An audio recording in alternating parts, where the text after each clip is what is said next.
Big news tonight out of Knott's Berry Farm is we now have a potential layout for that rumored Giga coaster. It wasn't too long ago that we did a video about a rumored Fury-sized roller coaster expected to go to the park. It would be the tallest and fastest attraction there. But that was all it was, a rumor. Now we have physical plans to prove that this is a very real possibility for Knott's Berry Farm. These plans first came to us via the Drunk Riders on Twitter. They acquired these plans from a message on Discord, and immediately after they posted it, it started circulating around, getting everyone talking. People are very excited about this attraction. And you know, it's certainly not uncommon for layouts like this to get released before the ride is announced. Theme parks often submit their plans to the local planning commissions in order to get approval to build those attractions. And more often than not, those are public documents, which means anyone can get a hold of them. We know from the photo that was released that this drawing was created on October 11th, 2021. We're now at the end of December, so this is still fairly recent. Now, we do not know if this is the final layout or the final design. It might be the final, but I can tell you one thing, it's not the original. This right here is a second document that got acquired,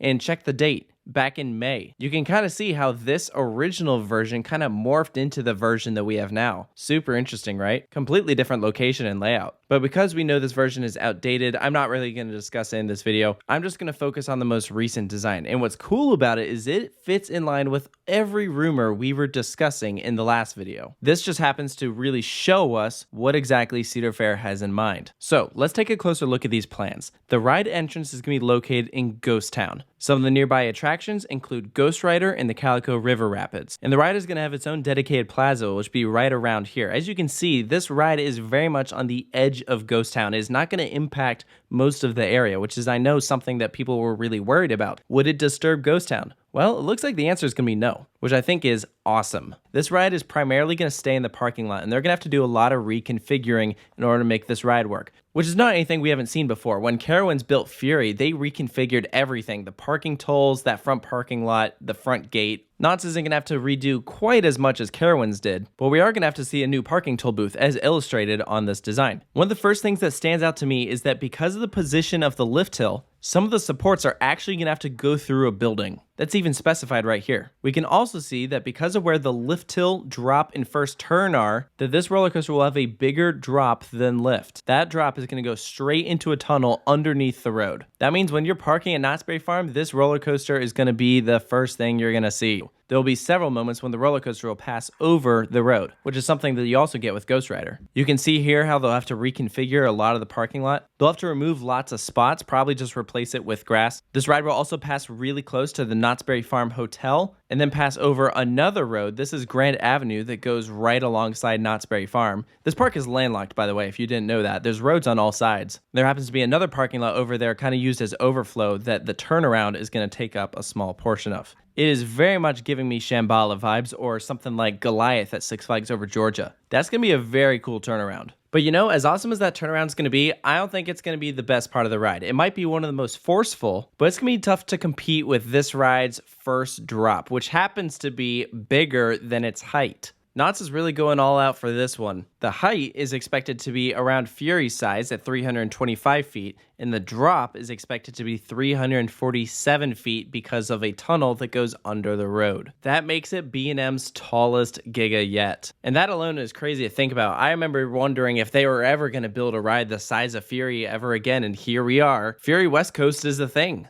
And track length doesn't look too bad either. I don't know if it's going to be as long of a ride as Fury, but I would say it looks to be longer than Orion and Leviathan. I could be wrong, though. Tough to say when we don't have an exact track length. Now, if you haven't gotten the chance to do one of B&M's Gigas yet, I highly recommend checking out Fury and then also Leviathan. Those two are going to be very similar to what I imagine this will be. They both have that kind of L-shaped layout. The main difference between Leviathan and Fury is a lot more low to the ground. We can see some of the size of these supports, which gives us an idea of which moments might be lower to the ground or which might be higher up. But even more so than that, the plans go as far as listing the heights above sea level for the different moments during the ride. Knott's Berry Farm sits 77 feet above sea level, and so we're just going to take all these numbers and subtract 77, and so that gives us about an idea of how high off the ground this will be. Like, for instance, the turn from the brake run into the station will be 11 feet off the ground. That first turn after the drop, 190 feet in the air. It looks like this moment right here will be a big hill at 179 feet in the air. When you enter that turnaround, you're going to be 4 feet off the ground,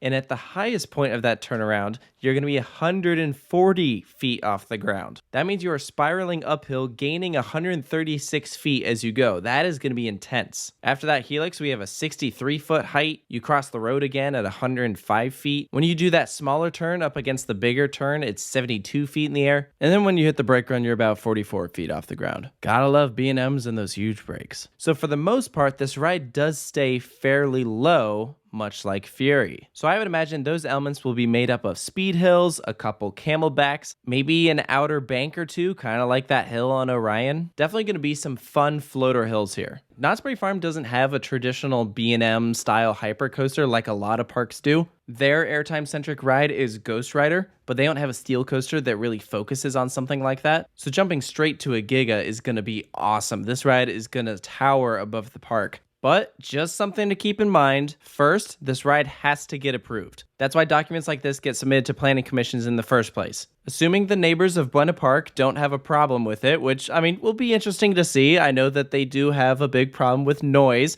but with B&Ms like this, you can fill them with sand to dampen some of that sound so you don't get rides like Raptor at Cedar Point. Next time you go to Carowinds or Kings Island, listen to Orion or Fury. These are actually relatively quiet attractions compared to some of the older B&Ms. So hopefully we get the go on this. Next, they have to prep the site, which means digging up a lot of parking lot and removing some existing buildings within Knott's Berry Farm. They actually don't have to remove that much. The parking lot is the main thing getting the axe. There's an administration building that they're essentially cutting in half, and that's where the station and queue is going to go. And then there's a couple smaller buildings that they're going to have to redo. But really, that's about it. I'm very impressed with how they fit this attraction in. And it is great to see that Cedar Fair is willing to take that step and build such a huge attraction at a year-round location post-pandemic. This will be the largest thing that they will have done since COVID hit. So if 2022 ends up being a prep year with mainly deconstruction, I think it's possible that this could be a 2023 opening. But if for whatever reason there's delays, I could also see it being 2024. But hopefully not. And on the plus side, there is great weather there in Southern California, which will be a huge benefit to the construction crews. So we'll just have to wait and see on everything. Overall, I think it's very exciting. The layout looks great. I love that they're incorporating a tunnel. I love that it's going to be B&M's tallest roller coaster yet. And I also love how little Knott's Berry Farm has to remove in order to make this ride work. And I can't wait to follow along with the construction process, find out the ride's theme, colors, all that exciting stuff that make up a great attraction. So I want to hear from you guys. What do you think of this Knott's Berry Farm Giga Coaster? Now that we have a layout, it looks like it's actually happening. You can post all those thoughts down in the comments below, and stay tuned for more rumors and news updates here at Coaster Studios, and we'll see you next time.